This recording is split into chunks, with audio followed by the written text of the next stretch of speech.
एक और आयत मुबारक पढ़ी, अब उसकी तरफ आते हैं। अखिल्लाहु यौमइज़िन बअदुहुम लिबअदिन अदुव्वुन। लोग कहते हैं कि दाता को दाता नहीं कहना चाहिए। तवज्जो है सर?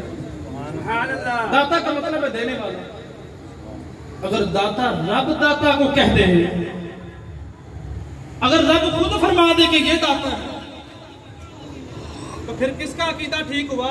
क्या बात है, क्या बात है। जब रब खुद फरमा दे लहुमुल बुशरा फिल हयात दुनिया वल आखिरा, हमने बशारत अता कर दी है जिंदगी में भी, ज़ाहिरी में भी और आखिरत में भी दे दी।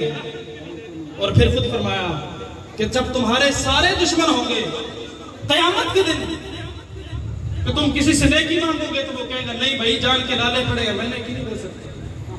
तो उस दिन कौन साथ देने वाला होगा? अल्लाह ताला ने फरमाया मैं गफूर रहीम तो हूं, लेकिन मेरे अल्लाह वालों के दर पे जाना पड़ेगा क़यामत वाले दिन। इल्लल मुत्तकीन, सिवाय वालों के। उस दिन तुम्हारे अपने भी तुम्हारे साथ न देंगे, बल्कि अल्लाह वाले तुम्हारा साथ देंगे। सुभान अल्लाह। जो दुनिया में भी तुम्हारी रहनुमाई करते रहे, आज आखिरत में भी तुम्हें जन्नत अता करेंगे अल्लाह रब्बुल इज्जत से मांगकर। तो अल्लाह ताला खुद फरमा रहा है कि दाता ही अल्लाह।